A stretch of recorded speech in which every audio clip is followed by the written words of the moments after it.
Good morning, students. Once again, I am before you in Pathak English Pathshala. Today, we have to learn about transformation of voice. Today, we have to learn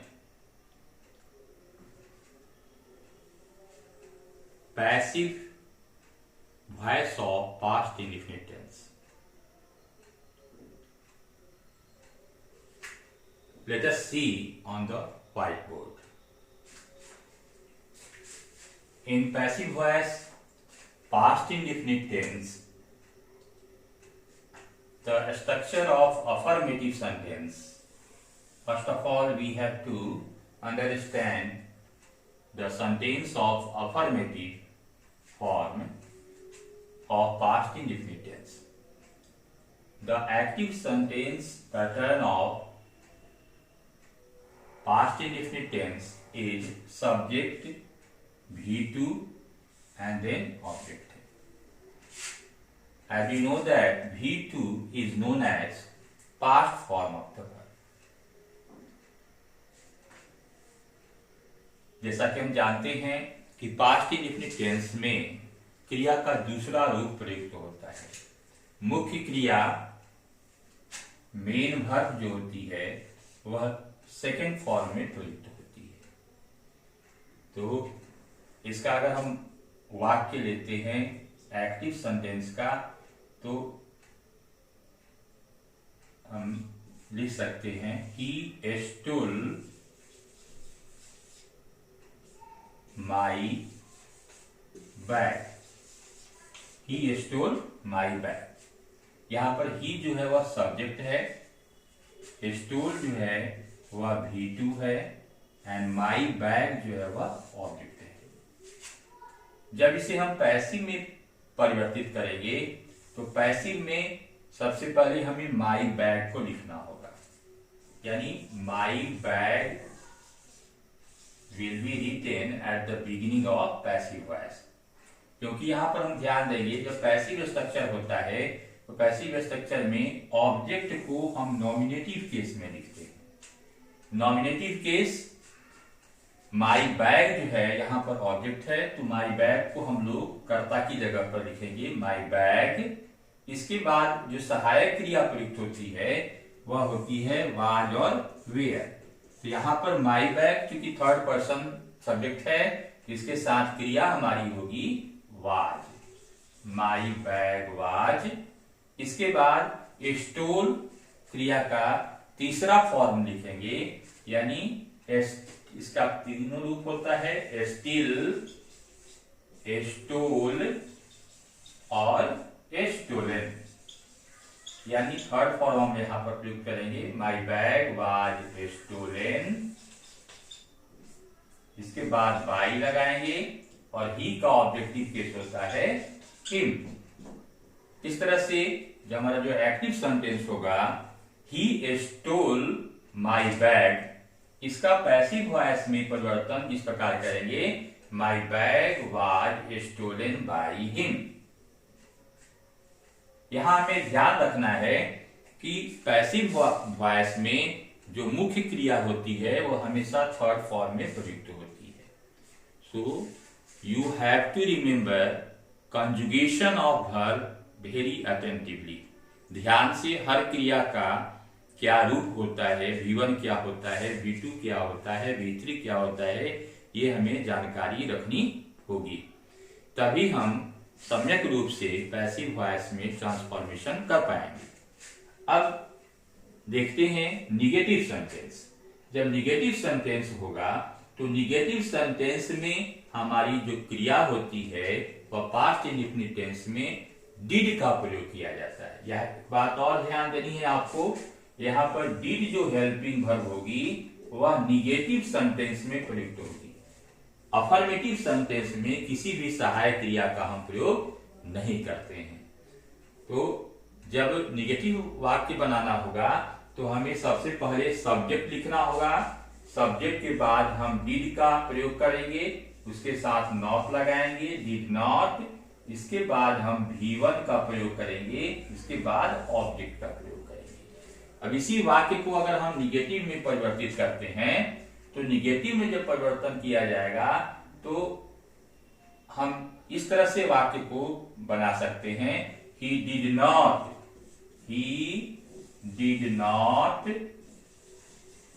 steal my bag, he did not steal my bag। यहां पर एक बात ध्यान रखनी है, यहां पर did जो है वह क्या है, हेल्पिंग वर्ब है। लेकिन जब पैसिव वॉइस में परिवर्तन किया जाएगा तो पैसिव वॉइस में निगेटिव सेंटेंस में भी हेल्पिंग वर्ब जो होगी वह वाज और वेयर होगी, जस्ट लाइक अफर्मेटिव सेंटेंस की तरह। जिस तरह से अफर्मेटिव सेंटेंस में वाज वेयर का प्रयोग किया जाता है, निगेटिव सेंटेंस में भी हम वाज वेयर का ही प्रयोग करेंगे, लेकिन उसके बाद वाज वेयर के बाद हमें नॉट का प्रयोग करना होगा। यानी पैसिव जो स्ट्रक्चर हमारा होगा निगेटिव सेंटेंस का, यह जो है वह निगेटिव सेंटेंस का स्ट्रक्चर है। एक बार फिर से ध्यान दीजिए, निगेटिव सेंटेंस में subject plus did not plus V1 plus object होता है। जिसका हम लोगों ने एग्जांपल देखा कि did not steel my bag. अब इस वाक्य को जब पैसिव में बदला जाता है तो पैसिव स्ट्रक्चर पर ध्यान देंगे। पैसिव स्ट्रक्चर में हमने सीखा अफर्मेटिव सेंटेंस में object in nominative case plus was were plus V3।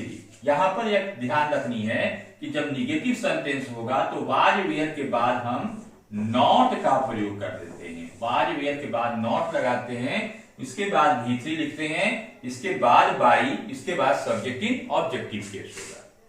यानी अगर इस स्ट्रक्चर पर, पैसिव स्ट्रक्चर पर ऊपर वाले जो वाक्य जिसका हमने एग्जांपल दिया है उस वाक्य को अगर परिवर्तित करते हैं तो इसका पैसिव वॉइस हम इस तरह से बना सकते हैं। जैसे इसका पैसिव वॉइस हमारा हो जाएगा my bag was not stolen by him. इस तरह से हम लोगों ने देखा कि अफर्मेटिव सेंटेंस और निगेटिव सेंटेंस के वाक्यों को किस तरह से बदला जाता है।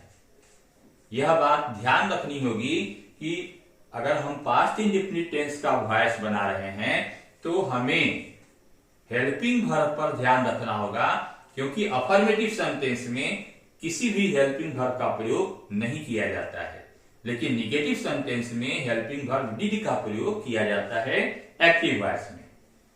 और इस बात को हमें याद रखना होगा, इस बात को भी हमें जंगम करना होगा कि वाज वेयर पैसिव वॉइस की हेल्पिंग वर्ब होती है पास्ट इंडेफिनिट टेंस में।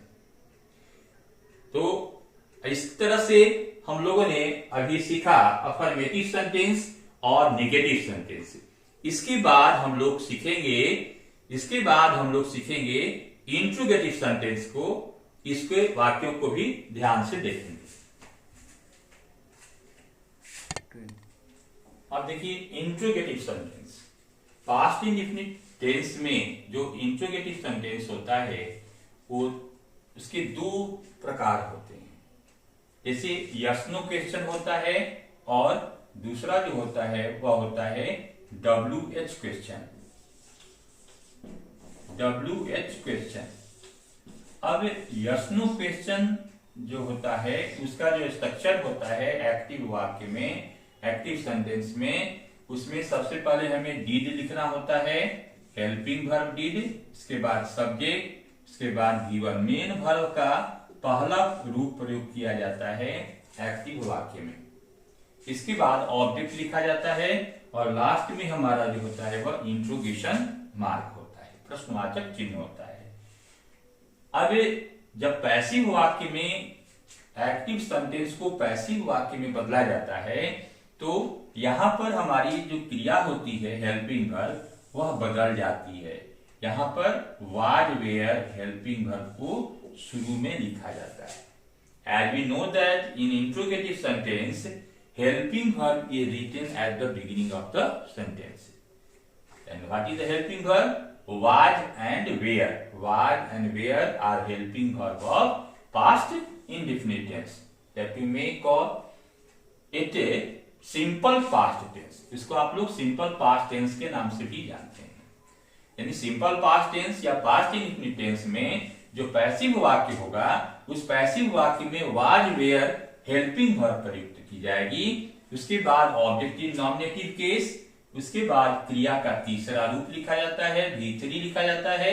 इसके बाद बाई प्रीपोजिशन लगा करके हम, बाई क्या है? प्रीपोजिशन है, बाई प्रीपोजिशन है। उसके बाद सब्जेक्ट इन ऑब्जेक्टिव केस और उसके बाद क्वेश्चन मार्क दिया जाता है। मैंने पिछले वीडियो में भी आप लोगों को बताया था कि आप लोगों को नॉमिनेटिव केस और ऑब्जेक्टिव केस इन दोनों पर ध्यान रखना है, क्योंकि ऑब्जेक्टिव केस और नॉमिनेटिव केस के नहीं याद रहने पर हमारा सेंटेंस इनकरेक्ट हो सकता है, हमारा सेंटेंस गलत बन सकता है।